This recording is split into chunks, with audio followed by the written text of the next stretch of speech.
Number 1. Salesman says Sir bike in shortage. It may come by XYZ date, usually at the end of riding season. This means if the bike is still unsold, they would dump it on you. Number 2. Unknown delivery timelines, causing customers more desperation, creating an illusion of stock shortages.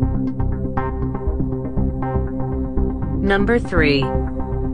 Full payment before committing to delivery. Salesman, if you pay full, I can try for a faster delivery.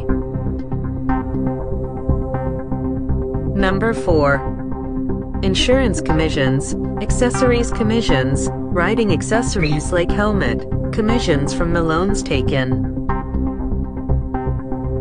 Number 5. Not handing over accessories which were included free.